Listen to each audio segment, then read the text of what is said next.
அப்ப பரிசுத்தம் என்பது மன்னிப்பு என்கிற ஊற்றிலிருந்து புறப்பட்டு வந்து கொண்டே இருக்கிறபடினால் அவன் பரிசுத்தத்தை விட அதிகமாய் வெறுப்பது மன்னிப்பு என்கிற வார்த்தை.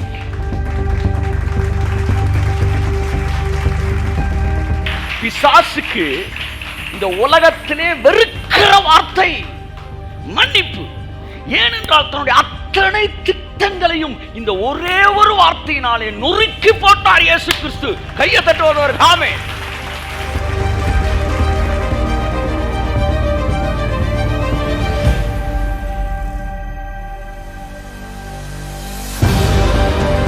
நீங்க மன்னிச்சிட்டீங்களா? மன்னிச்சிட்டேன். யாரை மன்னிச்சிட்டீங்க? உங்க கூட இருக்கவங்க மன்னிச்சு, எல்லாரும் மன்னிச்சிட்டேன். எதுக்கு மன்னிச்சிட்டீங்க? கடந்த காலத்தை மன்னிச்சிட்டீங்க, எதிர்காலத்தையும் சேர்த்தே மன்னிச்சிட்டேன். கையை தட்டு.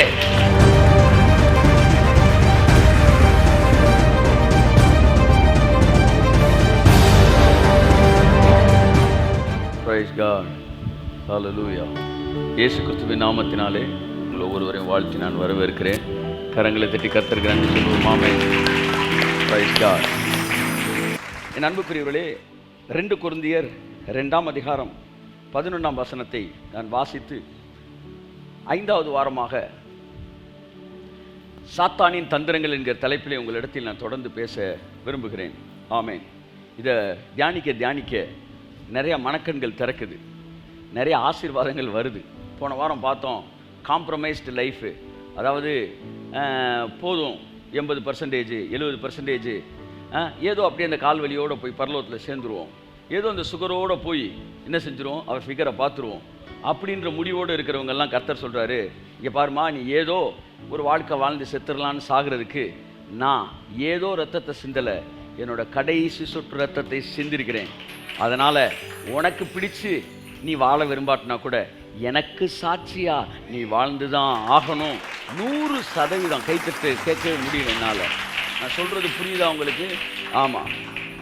நான் 100 ரூபாய்க்கு நான் வந்து 200 ரூபாய் உங்களுக்கு கொடுத்து பிரியாணி சாப்பிடுங்கன்னு சொல்லும்போது நீங்கள் போய் 50 ரூபாய்க்கு 40 ரூபாய்க்கு தயிர் சாதம் சாப்பிட்டு வந்துட்டு நான் தாழ்மைங்க அப்படின்னா செகுலில் சப்புன்னு அரைஞ்சி நீ காசு கொடுக்கும்போது நீ தாழ்மையாக வாழ்ந்துக்க. இங்கே நான் காசு கொடுத்துருக்குறேன். கையெழுத்து 200 ரூபா பே பண்ணவேன் நான், காசு கொடுத்த நான். என் காசுக்கு நீ சாப்பிட்ருந்தா தாண்ட உண்மையான தாழ்மை. அங்கே போய் தயிர் சாதம் சாப்பிட்டேன், நீ போய் 100 ரூபா கொடுத்துட்டு தயிர் சாதம் சாப்பிட்டு வா. ஆனால் இங்கே நான் பே பண்ணியிருக்கிறேன். நீ நல்லா வாழ்கிறதுக்கு, நீயும் உன் பிள்ளையும் நல்லா வாழ்கிறதுக்கு நான் பே பண்ணியிருக்கிறேன். சிலுவையில் நீயும் சந்ததி நல்லா தட்டணும், நீயும் சந்ததி நல்லா கவனிக்கணும். ஆமென். சந்ததி நல்லா வாழ்கிறதுக்கான கிரயத்தை நான் கொடுத்துருக்கிறேன். ஆகவே உனக்கு விருப்பம் இருந்தால் நீ 100% வாழலாம். உனக்காக விருப்பம் இல்லாவிட்டாலும் எனக்காக, எனக்கு சாட்சியாக 100% வாழ்க்கை நீ விரும்ப வேண்டும் என்று கர்த்தருடைய ஆவியானவர் சொல்லுகிறார். அதப்போ ஆனால் பிசாசு என்ன செய்வான், காம்ப்ரமைஸ் பண்ண பார்ப்பான். அவன் வந்து சரி போதும்பா உன் வாழ்க்கைக்கு இவ்வளோ போதும், என் வாழ்க்கைக்கு இவ்வளவே அதிகம், என் வாழ்க்கைக்கு நான் கேட்கல, இப்போ அவர் வாழ்க்கைக்கு நான் கேட்டுக்கிட்டு இருக்கிறேன் இயேசுவின் நாமத்தில். ஆமென். என் அன்புக்குரியவர்களே, கர்த்தர் நம்மை ஆசீர்வதிப்பார். பிசாசின் தந்திரங்கள் 4 வாரம் பார்த்துட்டு வரோம். டோன்ட் காம்ப்ரமைஸ் பார்த்தோம். அப்புறமேட்டு வந்து ஹிடன் எனிமி அப்படின்னு பார்த்தோம். இதெல்லாம் போய் கேளுங்க.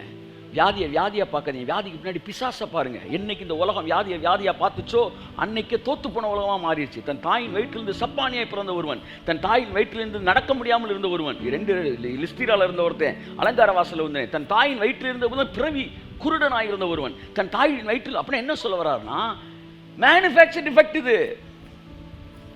சரி, இடையில நடந்தேன்னா சரி பண்ணலாம், இதுக்கு முன்னாடி நடந்திருக்காங்க. ஆனால் பிறக்கிறப்ப ஊமையாக பிறந்திருக்கிறான். மருத்துவ உலகம் நோ சொல்லிடுச்சு. ஏசு அவர் என்ன ஏசுனார், கையை வச்சு வாயை திறந்து பேசுன்னு சொல்றதுக்கு முன்னாடி ஊமையான ஆவியை வெளியே போனார். அப்ப அது வரைக்கும் அவன் வியாதியை நினைச்சுட்டு இருந்தாங்க. ஏசு வந்த அப்புறம் அது பிசாசு. கையை தட்டு. நீங்க வியாதி நினைச்சுக்கிட்டு இருக்கதெல்லாம் வியாதி இல்ல. நீங்க சுகர்னு சொல்றீங்களா, அது சுகர் இல்ல, அது நீங்க பிரஷர்னு சொல்றீங்க, அது பிரஷர் இல்ல, அது சத்தமா. ஆமே. அப்ப ஒரு பிசாசு நீங்க வச்சுக்க விரும்புவீங்களா? அது எப்படி சார்? பிசாசு நீங்க வச்சுக்க மாட்டீங்க வீட்டில். ஒரே ஒரு நாள் உங்க உடம்புல இருந்துட்டு போட்டோம், அது விட முடியாது. அப்ப பிசாசு நான் விட மாட்டேன், அதனால சுகர்ன்ற பேர்ல இருந்துக்கிறேன். இது எப்படி இருக்கு, லேபிள மாத்தி போட்டு உள்ள வந்துக்கிறேன். நீ பிசாசுனா வீட்டுக்குள்ள விட மாட்டேன், அதனால பிரஷர்னு வந்துக்கிறேன். நீ என்னைக்கு அவனை பிசாசுன்னு கண்டுபிடிக்கிறியோ, காய்ச்சல கூட, காய்ச்சல் சார் பெரிய வியாதியை பிசாசுன்னு சொல்லலாம். காய்ச்சலே கடிந்து கொண்டாராம். ஆமாம், நம்ம தடவி கொடுக்குறோம். காய்ச்சலாக இருக்கிறான், அவர் கடிந்து கொண்டார் இயேசு நாமத்தில். He rebuked the fever. உடனே நம்ம எந்திரிச்சிருச்சு. கபா கபாக்கான்னு இட்லி அவிச்சு சட்னி அரிச்சு சாப்பிடுறான். 12 பேர் கும்புன்னு சாப்பிட்டாங்க. வேலை சார் பிசாசை துரத்துறீங்க. காய்ச்சல் இருந்து அத்தனை, அதாவது every defect and disorder is devil. Behind every defect and disorder and disability there is devil. இதெல்லாம் கேட்கணும் சார். நீங்கள் என்னைக்கு பிசாசு நீங்கள் பார்க்குறீங்களோ அன்னைக்கு தான் சார் வாழ்க்கை வந்து சுத்தமாகும். அதனால தான் சார் அவன் தன்னை மறைச்சிக்கிட்டு வேற ஒரு உருவத்தில் உள்ள நீங்கள் பார்க்குறாங்க. இதெல்லாம் பிசாசின் தந்திரம். அப்படி நிறையா பார்த்தோம். இன்னைக்கு கான்டெக்ஸ்ட்லேருந்து பார்க்க போகிறோம். இந்த வசனத்தை எழுதும்போது பவுல் என்ன நினைச்சு எழுதினா, சாத்தானின் தந்திரங்கள் நமக்கு தெரியாதவைகள் அல்லவே என்று எழுதும்போது ஒன்றை நினைத்து எழுதினான். இது வரைக்கும் கத்தியோட இன்னொரு பக்கத்தை பார்த்தோம் கூர்மையா. இப்போதான் இந்த சைடு பார்க்குறோம். ஒரிஜினல் கான்டெக்ஸ்ட்ல என்ன சொல்றான். எல்லா வசனத்துக்குமே உங்க சூழ்நிலைக்கு ஏற்ற மாதிரி ஒரு அர்த்தம் இருக்கு. இன்னொன்று, அவர் சொல்லும் போது என்ன நினைச்சு சொன்னார் பாருங்க, அதுக்குன்னு ஒரு அர்த்தம் இருக்கு. நான் என்ன சொல்ல வரேன்னா, சூழ்நிலைக்கேற்றவாறு நீங்கள் பயன்படுத்தும் போதே அந்த வசனம் உங்களுக்காய் வேலை செய்கிறது என்றால், அவர் என்ன நோக்கத்திற்காய் சொன்னாரோ அந்த நோக்கத்திற்கு நீங்கள் பயன்படுத்தும் போது கட்டாயம் அந்த வசனம் உங்களுக்கு வேலை செய்யும். கையத்தட்டி கத்தன்னு சொல்லுங்க. நீ விசுவாசித்தால் தேவனுடைய மகிமையை காண்பாய் என்பது ஒரு வசனம். இந்த வசனத்தை எதுக்கு நம்ம பயன்படுத்துகிறோம்? என் பிள்ளைக்கு காலேஜில் சீட்டு கிடைக்கணும் சார், நீ விசுவாசித்தால் தேவனுடைய மகிமையை காண்பாய். பயன்படுத்தினீங்க, காலேஜுக்கு சீட்டு கூட கிடைச்சிச்சு. ஏன்னா அந்த வசனம் இருபுறம் கருக்குள்ளது. ஒரு புறம் ஒரிஜினல் கான்டெக்ஸ்ட், ஒரு புறம் உங்க சிச்சுவேஷனுக்கு அது பயன்படுது. நீ விசுவாசித்தால் தேவனுடைய மகிமையை காண்பாய். வேற எதுக்கு பயன்படுத்தினீங்க? வீடு கட்டுறதுக்கு பயன்படுத்தினீங்க. ஆமா, என்னுடைய கரண்ட கால் வலி, என்னுடைய இடுப்பு வலி, என்னுடைய தலைவலி, என்னுடைய கண் வலி, நீ விசுவாசித்தால் தேவனுடைய மகிமையை காண்பாய். எல்லாத்தையும் யூஸ் ஆச்சு. ஆனால் அதை சொல்லும் போது என்ன நினைச்சு சொன்னாரு, என்ன மாதிரி சிச்சுவேஷனுக்கு இந்த வசனத்தை சொன்னாரு? ஒருத்தன் செத்துட்டான். சொல்லுங்க, சத்தமா சொல்லுங்க, நீங்க இருக்கீங்கள. ஒருத்தன் செத்துட்டான். செத்தவனை தூக்கி கல்லறையில் வச்சாச்சு. கல்லறைய வாசல்ல கல்லை வச்சு பூட்டியாச்சு. பூட்டி செத்து போய் 4 நாள் ஆச்சு. அப்படி செத்து போய் புதைச்சவனை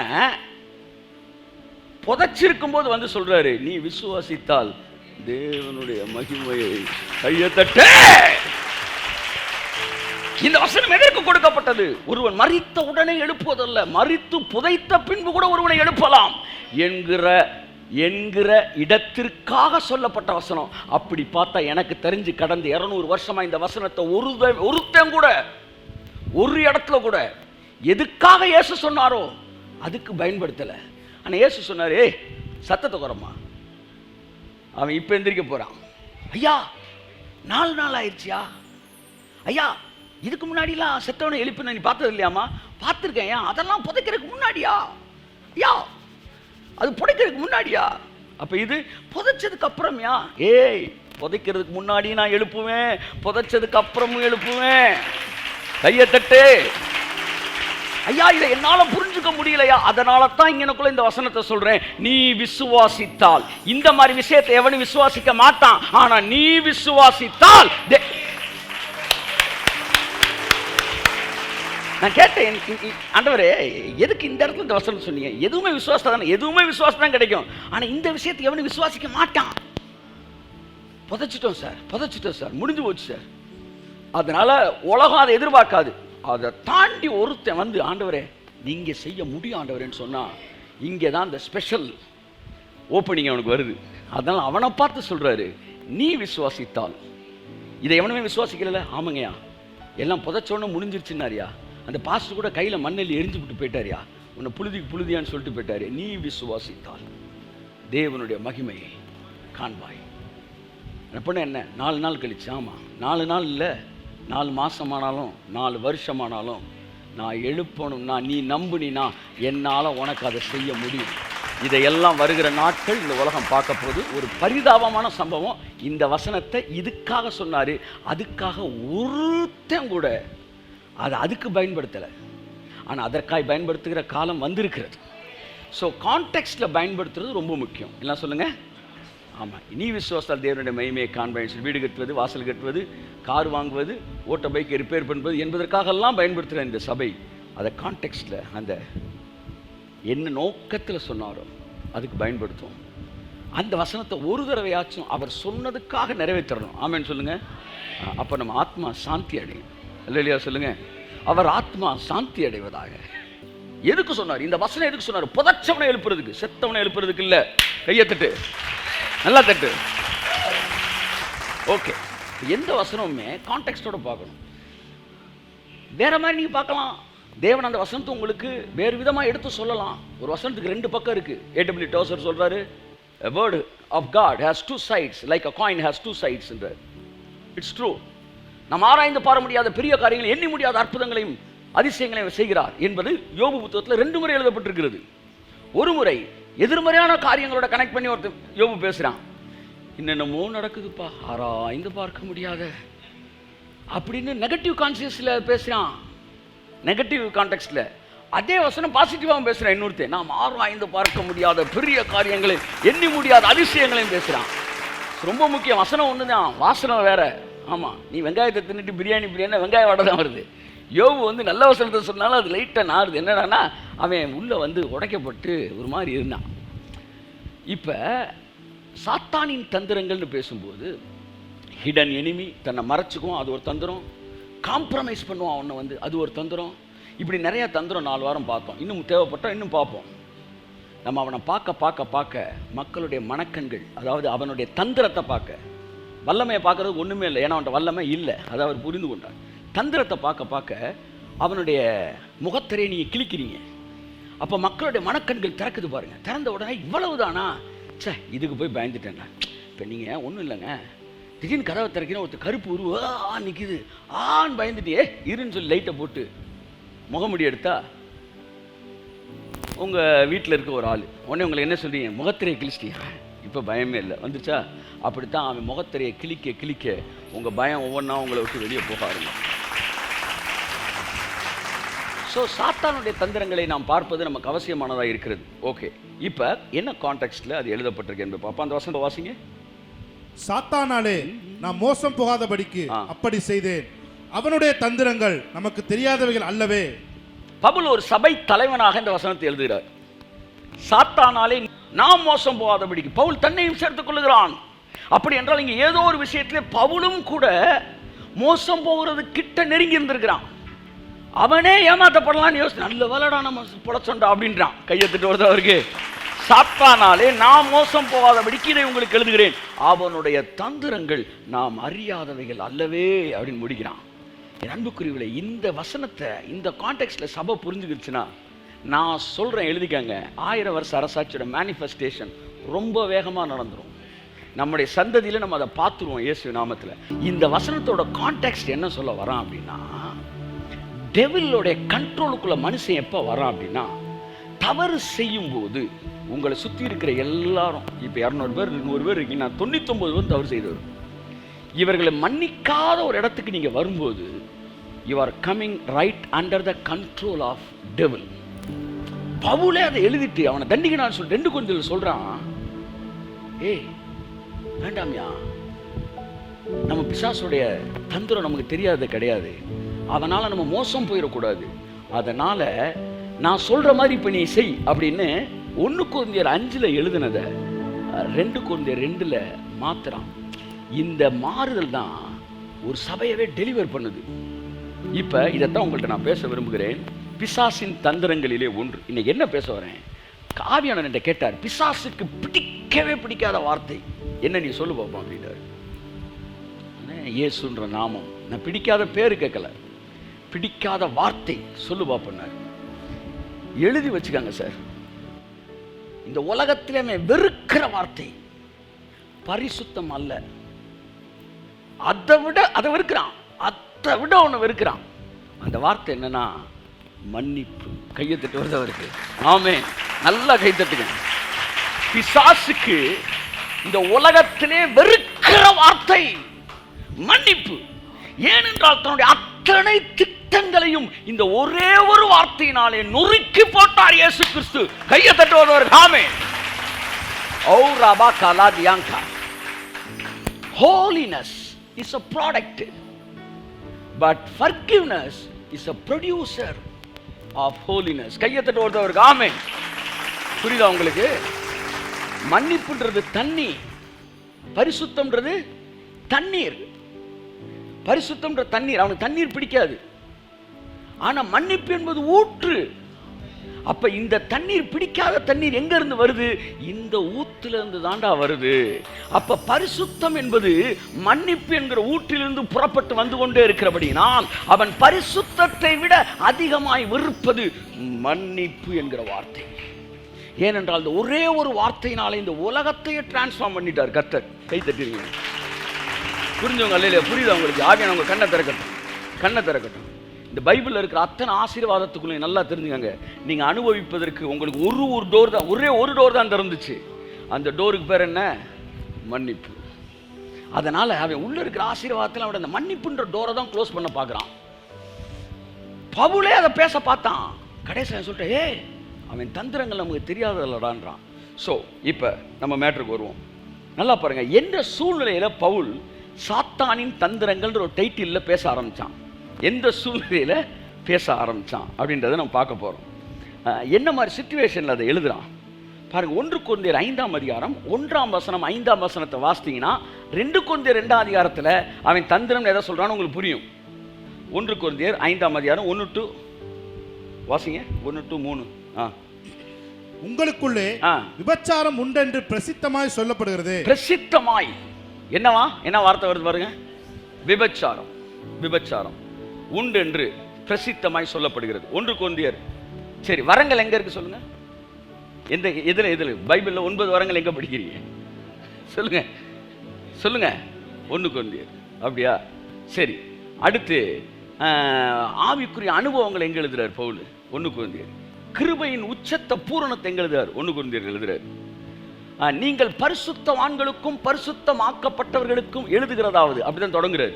ஸோ 1 கொரிந்தியர் கொரிந்து சபை எழுதுறார். கொரிந்து சபை என்பது, கொரிந்து நாடு என்பது ரொம்ப மோசமான ஒரு நாடு. அங்கே கற்புள்ள ஒரு பெண்ணை கூட பார்க்கறது கஷ்டமா. பொண்ணுன்னு எடுக்கிறதா இருந்தால் கொரிந்து சபையில் போய் நீங்கள் எடுத்து, கொரிந்து சபையில் எடுக்கலாம், கொரிந்து நாட்டில் எடுக்க முடியாதான். ஏன்னா அங்கே இருக்கிற நூலகங்களிலே இன்றைக்கு இருந்த எல்லா விதமான புத்தகங்களும் அன்றைக்கு இருந்ததுன்றாங்க. ஒரு கற்புள்ள ஸ்திரியை இந்த ஊருக்குள்ளே பார்க்குற கஷ்டம். அங்கே தான் தேவன் தன் கிருபை ஊற்றினார். கைத்தட்டுங்க உதவுருக்கு. ஆமே ஆமே ஆமே.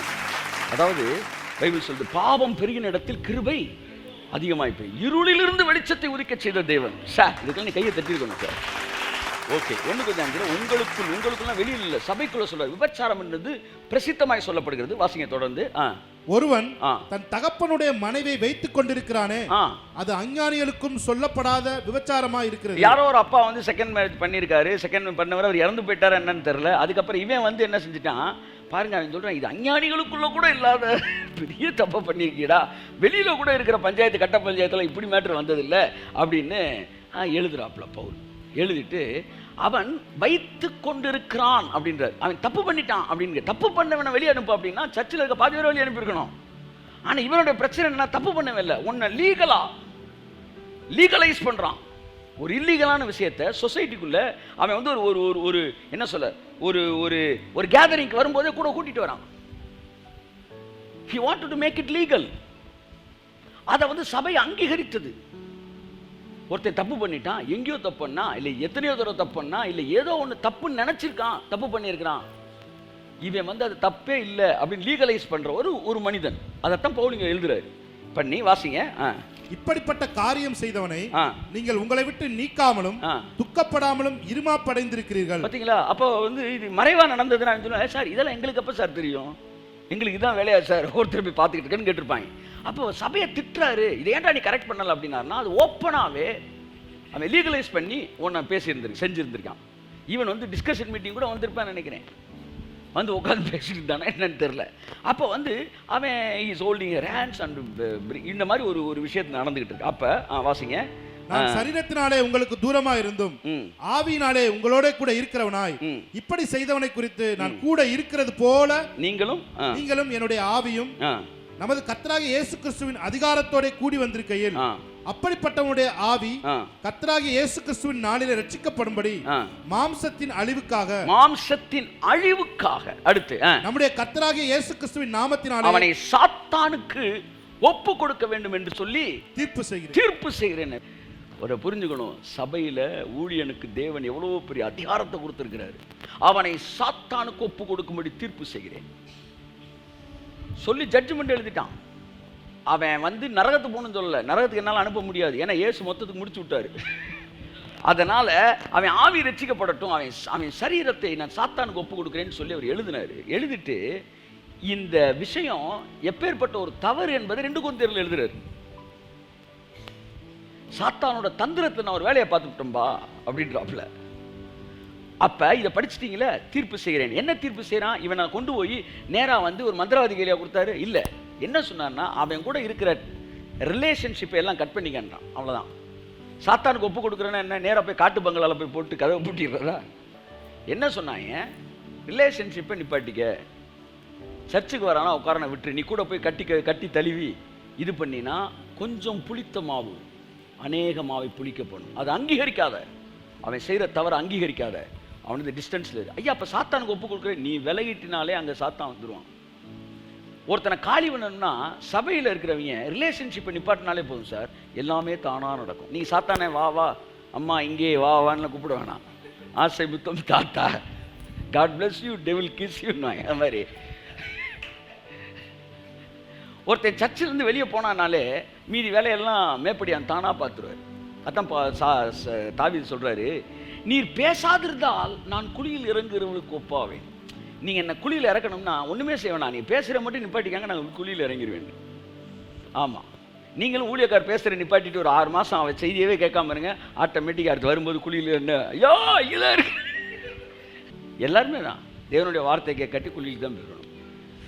அப்போ அவன்கிட்ட இருக்க ரிலேஷன் கட் பண்ணி சொல்லிட்டு அடுத்து என்ன சொல்கிறாரு, புறம்பே இருக்கிற தீர்ப்பு செய்ய என் காரியம் இல்லை, உள்ளே இருக்கிற தீர்ப்பு செய்ய எனக்கு அதிகாரம் இருக்குன்னு பேசுகிறார். இது முடிச்சிரும்.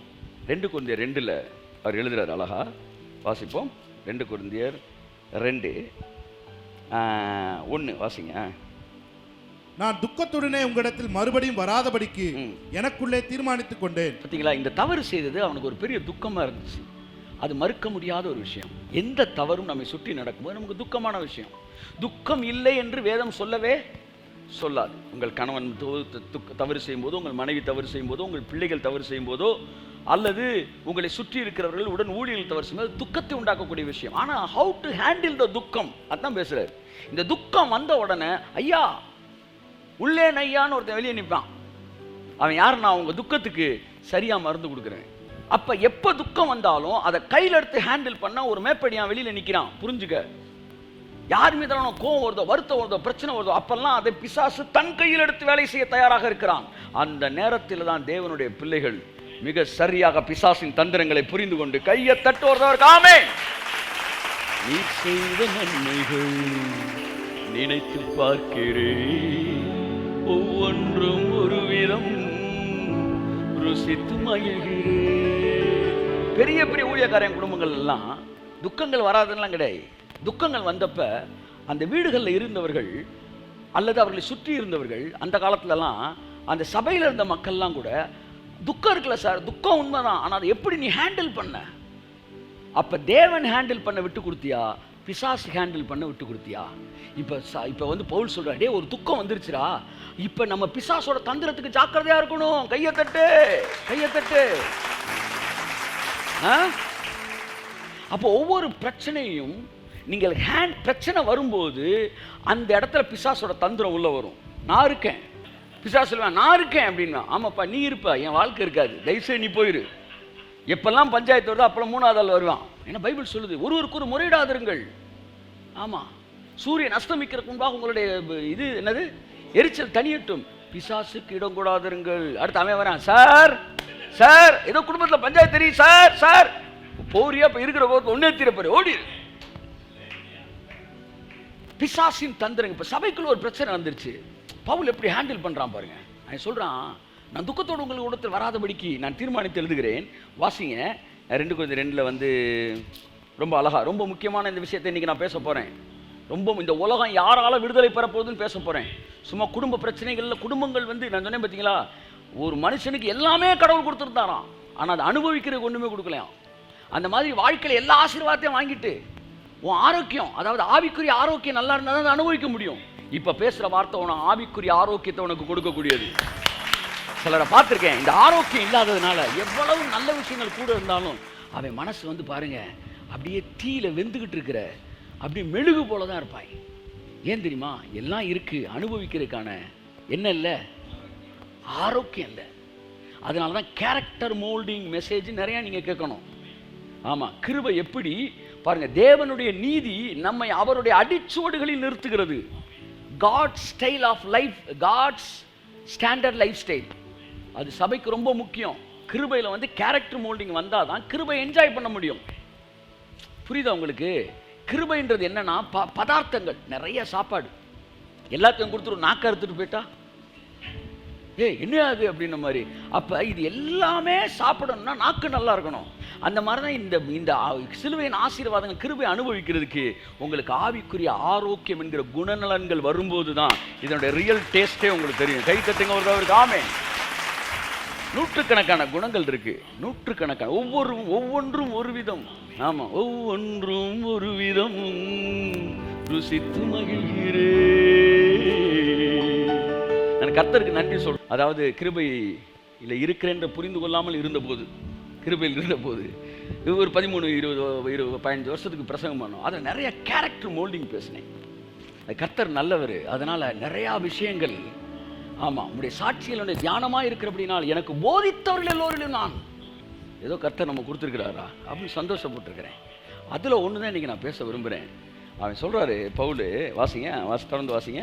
நான் உங்களை துக்கப்படுத்தினான், என்னாலே துக்கமடைந்தவனே அல்லாமல் எவன் என்னை சந்தோஷப்படுத்துவான். 1 கொரிந்தியர் 5 நான் எழுதின அந்த ஆளை பற்றி இப்போ நான் எழுதுனேன்பா அப்படின்னு சொல்லிட்டு நம்ம நேராக இதில் பார்ப்போம். 6ஆம் வசனத்துலேருந்து வாசிப்பா. 2 கொரிந்தியர் எழுதுறாரு. அப்படிப்பட்டவனுக்கு அவனை தான் எழுதுறாரு. அப்படிப்பட்டவனுக்கு அநேகரால் உண்டான இந்த தண்டனையே போதும், இந்த தண்டனையே போதும். கை தட்டுவோம் அவருக்கு. ஆமென்.